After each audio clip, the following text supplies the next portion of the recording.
നമസ്കാരം.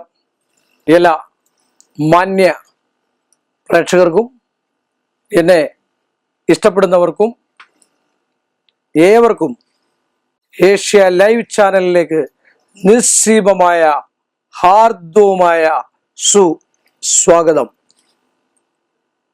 ഇന്നിവിടെ ചോദിച്ചിരിക്കുന്ന വിഷയം, ക്ഷേത്ര പരിസരത്ത് ചെന്നാലും അല്ലെങ്കിൽ ക്ഷേത്രാങ്കണത്തിൽ ചെന്ന് നിന്ന് ഭഗവാനെ തൊഴുതാലും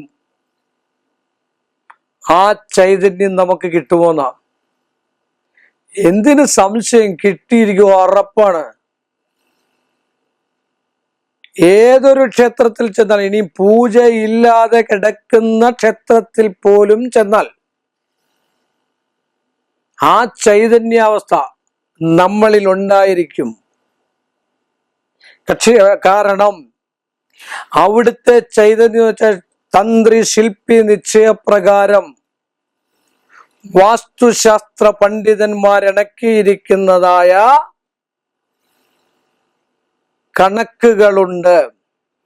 ക്ഷേത്ര ചൈതന്യം എന്ന് പറഞ്ഞു കഴിഞ്ഞാൽ ജീവനുള്ള ഊർജം തന്നെയാണ് അവിടെ നിലനിൽക്കുന്നത്. ഒരുപാട് പഠനങ്ങളിൽ നിന്നും ഒക്കെ മലയാളികൾ പോലും അതിൽ PhD എടുത്തിട്ടുള്ള ആൾക്കാരുണ്ട്. ഇല്ലേ? നിങ്ങൾക്കൊക്കെ അറിയാം, അറിവുള്ളവർക്കറിയാം. ഒരു ക്ഷേത്രാങ്കണത്തിന് മതിൽക്കെട്ടിന് പുറത്ത് നിന്ന് ശ്രീകോവിലിൽ നോക്കി തൊഴുതെന്ന് പറഞ്ഞാലും ഭഗവാന്റെ ഊഷ്മളമായ ചൈതന്യം നമുക്ക് ലഭിച്ചിരിക്കും. ജീവനുള്ള ചൈതന്യം നമുക്ക് ലഭിച്ചിരിക്കും. പഴയ കാലത്തൊക്കെ ഓരോ ജോലിക്ക് പോകുമ്പോഴും പുതിയ കാര്യങ്ങൾ ചെയ്യുമ്പോഴും പുതിയ ബിസിനസ് ചെയ്യുമ്പോഴും ഒക്കെ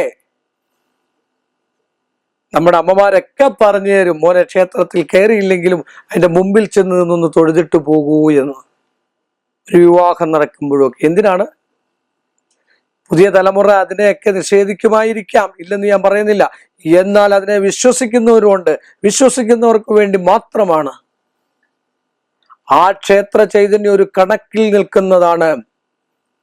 അതുകൊണ്ടാണ് അവിടേക്ക് ദേവപ്രശ്നം നടത്തി ആ ചൈതന്യത്തെ പുരുഷ സൂക്തം കൊണ്ടും സ്ത്രീ സൂക്തങ്ങൾ കൊണ്ടും അഭിഷേകങ്ങൾ കൊണ്ടും ഒക്കെ അതിനെ ചൈതന്യവത്തായിട്ട് ആക്കുമ്പോഴാണ് ജനപദങ്ങൾക്ക്, അവിടെ ചെല്ലുന്ന ആൾക്കാർക്ക് ഭഗവാന്റെ ഊഷ്മളമായിട്ടുള്ള സൗന്ദര്യവതമായിട്ടുള്ള ശക്തിവത്തായിട്ടുള്ള നല്ല ഊർജം, നമുക്ക് സത്യസന്ധമായിട്ടുള്ള ഊർജം നമ്മുടെ ശരീരത്തിലേക്ക് പ്രവഹിക്കുന്നതും നമുക്ക് നന്മ ചെയ്യാൻ തോന്നുന്നതെന്നാണ് ആചാര്യന്മാർ പറഞ്ഞിരിക്കുന്നത്. ഒരിക്കലും അവിടുത്തെ ഊർജം നഷ്ടപ്പെട്ടു പോകില്ല. പൂജകൾ നടത്താത്ത ക്ഷേത്രമാണെങ്കിൽ പോലും, ഒരു ഒരു ശിവലിംഗം വെച്ചിട്ടുള്ള ക്ഷേത്രത്തിൽ പോലുമാണെങ്കിലും, അല്ലെങ്കിൽ ഒരു ശില വെച്ചിട്ടുള്ള ക്ഷേത്രത്തിൽ പോലുമാണെങ്കിലും, ഒരു ശില വെച്ചിട്ടുള്ള കാവിൽ പോലുമാണെങ്കിലും, അതിൻ്റെ ആയിട്ടുള്ള ആ ചൈതന്യം അത്രയുമുള്ളതാണെങ്കിലും അതിൻ്റെ ചൈതന്യം അവിടെ നിലനിന്നിരിക്കും. അത് നമ്മുടെ ശരീരത്തിലേക്ക് 100% പ്രവഹിച്ചിരിക്കും. ഒരു മനുഷ്യ ശരീരത്തിലേക്ക്, മറ്റുള്ള ഭൂമിയിലൊക്കെ കിടക്കുന്ന നിശ്ചലമായിട്ടുള്ള ഊർജമാണ്.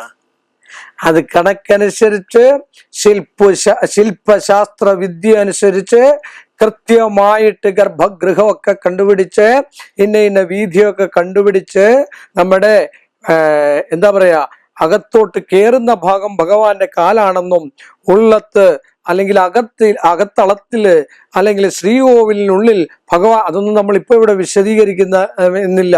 അതൊക്കെ ദേവപ്രശ്ന സംബന്ധമായിട്ടുള്ള വിഷയങ്ങളാണ്.